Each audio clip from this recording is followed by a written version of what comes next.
AI is everywhere, and there's lots of fun and creative and brainstorming kind of activities that you can do with AI. But in this short presentation, we're going to talk a little bit about specifically how educators might use AI. We're going to talk about some ideas for that as well as some tools for that. So let's jump in and get started. What we have in front of us here is a graphic with 8 ideas on how educators might use AI. This is certainly not an exhaustive list, but these are just a few things that seem to come up quite a bit for educators. So let's start in the upper left-hand corner. And it's worth noting that in this presentation, which will be linked in this video description, that each of these links will take you to either a tool that does that or possibly a prompt that will help you do that. So just know that each of these hyperlinks actually do take you somewhere. So in the upper left-hand corner, we have new ideas. And AI really is great for brainstorming new ideas for lessons, writing prompts, choice boards, real-world connections, etc. It really is a great thinking partner for you if you're looking to maybe rethink how you're doing something in the classroom, the way you're doing an activity, or you need help with just even getting started with something. So I have used this for all sorts of things, and I have found that AI does a good job of helping me to brainstorm for new ideas. The hyperlink that you see in this box will take you to a Google document, all sample prompts that you might use in education. Now, the first couple of sections are really just fun things and life hacks and things just to play around a bit to get you started. But then after that, there are sections on lesson planning and content development, student engagement and motivation, assessment and feedback, differentiation, and so on. So that link will take you to a Google document with more ideas on how to use AI in that way. The next box is on communication. AI is very good at helping you to create an email or an announcement that you might be sending out to students or parents or administrators or stakeholders. It also does a great job of helping in that communication look for writing tone and clarity. So even if you've already written something, AI can help you to look for those specific pieces. I have used this for help in letters of recommendations or writing an email to somebody that was maybe a little bit tough and that it was a tough topic, and really just helping me to craft that and polish that. This link will take you to a link in Magic School, which is a great tool that can help you write a professional email, but I've also used the regular large language models like ChatGPT or Gemini for this as well. This next one is differentiation, and truly I think this is one of the best use cases in education where it will help us to level reading materials or content for different reading levels, skills, or language needs. My favorite tool for that is called Diffit, and we'll talk a bit more about that on the next slide, but this link will take you to that. The next is assessment questions. It's really great at creating questions of all kinds, including essay, discussion topics, multiple choice, short answer, and it can create them from content you have, a topic, or even YouTube videos. Lots and lots of tools do this kind of thing, including the large language models.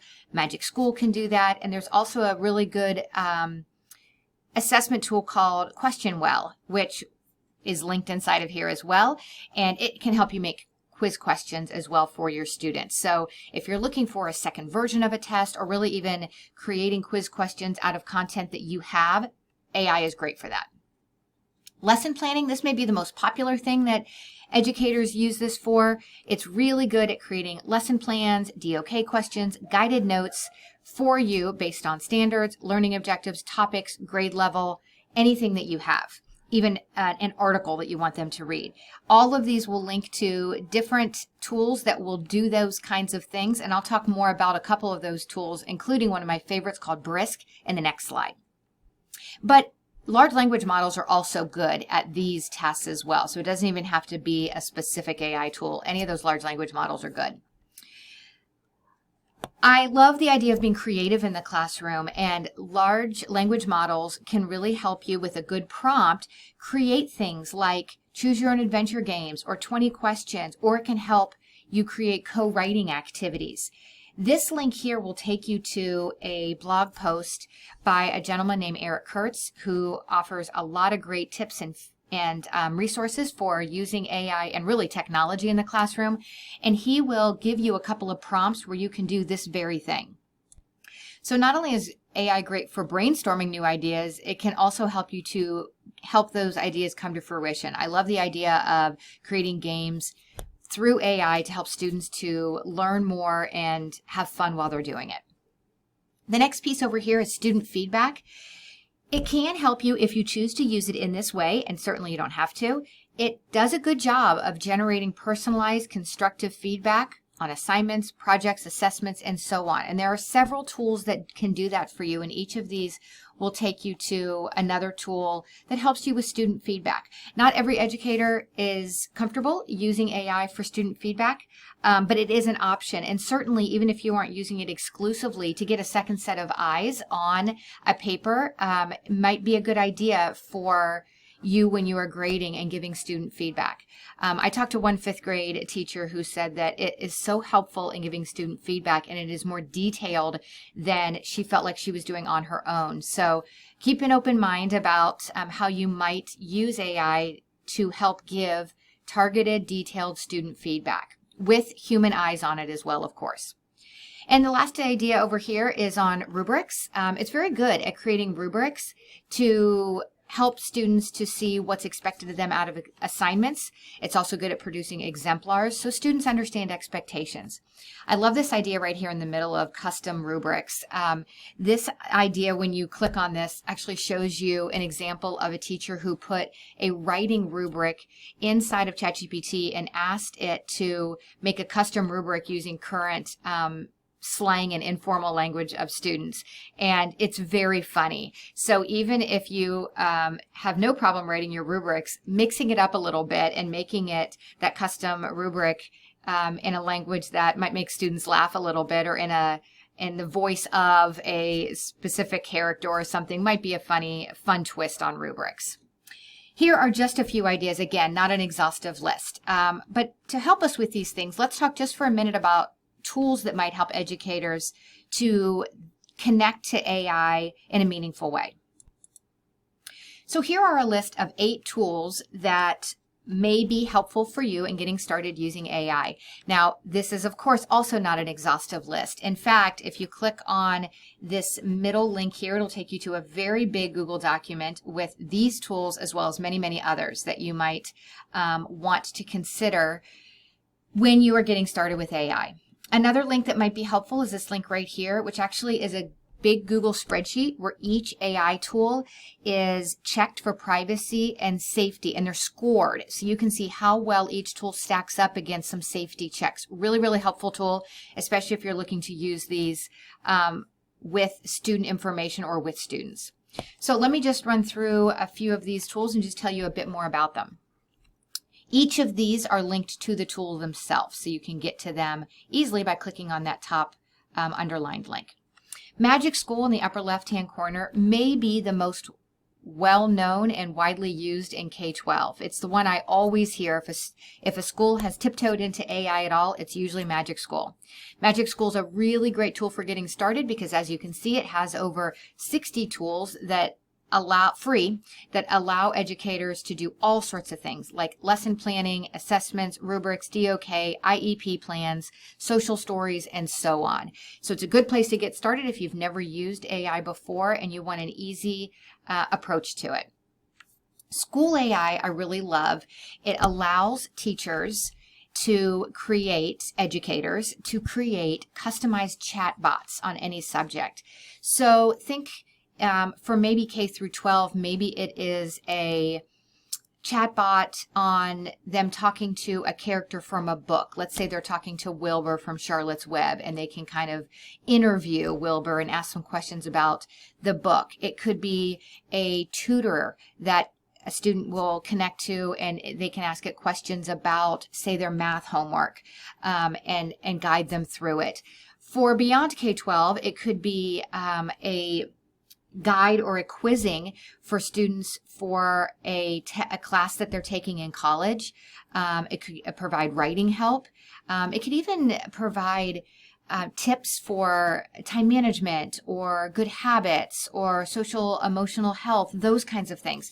The great thing about this is not only can you customize this chatbot to be on any topic that you want, but there is a teacher portal and you can see every student interaction in there. So it's very safe. It's got guardrails around it and teachers can take a look at that. It's not like a student talking to ChatGPT. It is without guardrails. This is very protected and you get a vision right on what those interactions look like. Ideogram is just one of many text-to-image generators, but it's one of my favorites. I think it does a good job creating images, and it does a pretty good job with text on those images. So it's one that I recommend if you're just stepping into using text-to-image creation. Diffit I mentioned before. This is great for differentiated materials. You can choose a topic or an article or an uploaded piece of content, a book, and you can create materials based on whatever level and language you are looking for. After those materials are created and vetted by you, this tool allows you to export it to lots of different activities that students can do. It's a really great free tool that kind of goes from beginning to end with differentiation all the way to activities. So I would definitely recommend it. Brisk is a Chrome extension, so that's a little different than the rest of the tools, but it is a great tool for all sorts of things. I have heard it called the Swiss Army knife of AI tools by Mr. Eric Kurtz, and I love that. It's true. It can help you to level reading passages. You can create presentations, quiz questions, rubrics, student feedback out of it, as well as boosting materials so that students have interactions with a character chat or a debate or a personalized tutor. There's a lot of ways to boost activities using Brisk. It is worth a look if you've never heard of it. Curipod is a great presentation creator. AI can create presentations for you, but it includes student interactivity slides. So it's a little bit like Nearpod, but what sets it apart is that it has the ability in these interactivity slides to give AI feedback to students. I have run several presentations with students, and the AI feedback to students is spot on. So it could be writing feedback for them. It could be they have a chat with a character and the character answers their questions, something like that. There is a lot of potential with Curipod, and it's worth checking out as well. Notebook LM is one of my favorites. If you've never heard of it, it's a Google tool. It allows you to upload files of any kind, things like YouTube videos or PDFs, and you can ask the program questions about the content. What makes it different than maybe asking a ChatGPT or Gemini questions is that it is only focused directly on the content that you uploaded to it. So it cuts down a lot on hallucinations because it is more targeted. It is targeted directly to the content that you upload to it. It also allows you to create study guides out of whatever it is you have uploaded, as well as a podcast summary of the content. It's really remarkable and it is worth checking out. Last, Research Rabbit is a great one for discovering and organizing academic papers. One last note, this particular link actually takes you to an entire Google document of AI research tools. Research Rabbit is on there, but there are others on there as well. So I wanted to just make note that there is a lot of great tools inside of the space of research tools. And so that link will actually take you to a bigger document there. So that concludes our conversation about educator use of AI. We talked about both some ideas about educators might use AI, and really not just in the K-12 space, but really any education space that you're working inside.